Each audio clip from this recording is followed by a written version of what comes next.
All right, guys, welcome back. We've got a couple of G3 fights. I like to always kind of feature the G3 fights because I think they bring an interesting take on the very top of the ladder. So we're going to look at those. You can tell by the rank after both fights that I won them both. Yay, that doesn't happen very often. But, I lost to a G2 there, and here's a loss to a G3 here, and, So it's not like I'm some world beater, but I win occasionally. So let's take a look. We've got one against Michaelyan, and here's the pick ban. I start off with Vanessa because my theory is whenever I fight a G3, I should bring a speed lead. I feel like it catches me up rune-wise to them and at least gives me a chance to take as many turns as them. So that's my default theory. Plus, I think just Vanessa's great in general. He responds with Ganny Perna. So, he brings the damage, he brings the reset right away. Pretty solid. I respond with Fran Oki. My thought there is I'm going to need immunity, and Oki is a nice counter to Perna and kind of a counter to Ganny as well. And with the Vanessa, it threatens turn one, which means if I am going to counter one of those monsters, at least I'll get to do it versus be controlled from the very get-go. So that's my thought there. He goes with Artamiel and Triana, which is really, really good. Artamiel being one of the best monsters in the game. It brings stun, healing, control. There's more. Stun, healing, control. Destroy, not really a feature. What was I thinking? Stun, healing, control. Oh yeah, it takes a turn every time you take a turn. DPS, it does a lot of DPS, and it's tanky. So, yeah, it does everything except defense break, but it hits as if you have defense break. So it's a really, really good monster that you don't have to rune to take a lot of turns. Like normally to take a lot of turns, you have to rune speed, but he takes more turns than anyone in every battle he's in, no matter how you rune him. So he's really, really good. And he gets better and better with I don't know. It's crazy. That monster is very, very difficult to beat. Okay. Triana, just there to keep him alive, give him a second heal and some immunity. And then, of course, we know all about Diana, who can take more turns than Artamiel, which is rare. It can take an infinite amount of turns if the gods are in your favor. So, after the Artamiel Triana, I went with the Amelia and the Barbaric King Aegir as a form of buff removal because I don't know if he's going to drop, I don't know what he's going to do, and I need a buff remover. He's already shown one immunity. If he puts in like a mermaid, like a dark mermaid there, I'm up a creek if I don't have something. So that was the thought there. It was kind of a defensive pick. And then he picks Diana into that, which is bad, really bad for both those monsters. So that's how that goes. All right, let's take a look. I wasn't feeling great after this draft just because there's an Artamiel there, and then the Diana is also bad. So we talked about the draft. I banned the Diana. He banned the Aegir, which is interesting. I banned Aegir's counter, and then he banned Aegir. Whoa, let's slow this down. All right. So we get my immunity up. We got the reset in. We're starting on the Perna. That's nice to see that the Perna took half damage. So my goal is to kill that Perna. The Perna is the healer. The Perna, is a damage dealer. It's all kinds of good things. And it hits really hard. Like you can see he hit back my Fran like a massive amount.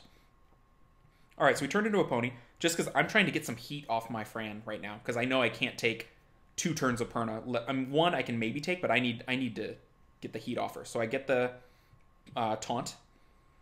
He ventilates, so he removes the taunt because he knows. He knows that he wants that Perna to hit his target, not my target. So that was a good move by him. I switched back into the person form because now that doesn't matter, and I want the immunity. Fran's hanging in there just barely with her little heals, but Artamiel is just wailing on people. 6k, first skill, no defense break. Versus Ganymede's 700 per hit. It's a pretty big difference. So I'm putting defense buff up just to live. My goal is to live. And I proc out of my defense buff, but I do heal up, so that's kind of nice. There's the proc of the Triana passive. She's getting extra turns. She gets into a heal, which is unfortunate. I was feeling at this point that I was up a creek with cooldowns and procs, because then he cools down my Vanessa, refreshes the Perna. This is not going my way, but we persevere. There's another life for Perna. I'd already reset him, but he got refreshed. Proc into a heal there, so that's going my favor. Slowly getting destroyed. This was really nice to be able to get a big old stun in. We missed the Ganymede, but that's okay. If we had to miss one unit, Ganymede would be the one to miss. And now I'm just hoping that Triana doesn't proc into a cleanse. I purify. We've got defense buff again. We cool down the Perna. Not necessarily necessary, just there for the DPS. So close and dead off of Fran first skill. That first skill is so good. So now we're feeling good. We're 4 on 3. Get a nice stun in the form of a freeze on the Artamiel, and we're going back to work. We're just trying to kill anything we can. So Ganny's next. Because the Artamiel is not really killable before it catches heals and stuff like that. So I just got to kill all his buddies. Get it down, and now we're 4-3, feeling really good. Purify out of the sleep, and we're going to work. Hit the Artamiel. I'm not sure that's the best call, but that's what I decided, apparently. Stun both units. Oki's kind of given free reign here. Healing up. Cool down the Triana, so that takes away the prospect of the cleanse, the immunity, all that good stuff. And so now I'm looking at my DPS and their fire, so I'm hoping I go after the Triana, but no, I'm still after that Artamiel. You would think Triana would be the target, but guess not. I guess I cooled it down, and so my thought was, it's cooled down, it's only going to become more powerful, so maybe I should just wail on it. Ah, here we go. This looks like a hard switch. I was like, I can't do anything to that Artamiel, so we'll do something to the unit that apparently will take damage. And now it's 4-on-1, and I'm like, I think I got this. Yep. And we're just going to hang out and do some damage. But I mean, look at how it's surviving 4-on-1. I mean, pretty good. It's not on violent because they're never on violent. They're always on despair. So you know if you stun it, you've really got it stunned. So that was game 1. And I can't remember the last time I beat an Artamiel, so that was kind of nice. All right, game 2 is against Cat, Kitten, Guy. Let's look at the pick ban. Another fun unit here, Ragdoll. So I'm just getting all the great things. I picked Vanessa again for the reasons we stated before. He counters with Molong Diana, so I already know I'm dealing with Diana right away, which is unfortunate. And Molong I'm not as worried about, but it is a nice counter to the Vanessa. He's kind of shown his damage dealers early, so you know his supports are coming later. I go with Fran Sierra. I'm like, Sierra to me is one of my best options against a Diana, and I really like Sierra against Molong also, so I feel comfortable with that pick. You know, if they have a Diana and you put a bomb on it, and if they can't cleanse it, she really can't turn into a human because the bomb will one-shot her. So that puts a damper on her shenanigans. So that's why I like that. And even if they do decide to switch, which is very rare, it'll stun, and so they can't go infinite. And then they're stuck as a human. So I think it's a really good Diana counter. All right, that's a lot of information. And then they go Ragdoll Beta. So the unit I was worried about in the last match, I get to see in this match. And Ragdoll is just another giant problem when you're doing RTA. You know, it's infinite attack bar, it's good DPS, it's a problem. So I was like, darn. And now that they've shown an immunity, I have to show some form of removal. And with most players, and especially like G3 people that really know what they're doing, if you show one form of buff removal to their one form of buff and they have another pick, you're getting another immunity because it's the safest call for them. Like if I picked one remover here instead of the 2 I picked Elsharian and Aegir, I guarantee you I'm seeing Wusa or Amelia. It's going to happen because then I have no options. None. He has all the choices and I have 0 choices. His team has 2 forms of buff removal in the Diana and the Beta. It has a Ragdoll. It has Defense Break. It's a problem. So I had to go 2 forms of removal there, and so that's what I chose. All right. Roll tape. I like talking about the pick ban before because otherwise it's too quick. And you can see it summarized there. All right. So we talked about it. Let's go. He banned Vanessa. I banned. I don't know. Oh, Diana, because I didn't want Diana to just murder me.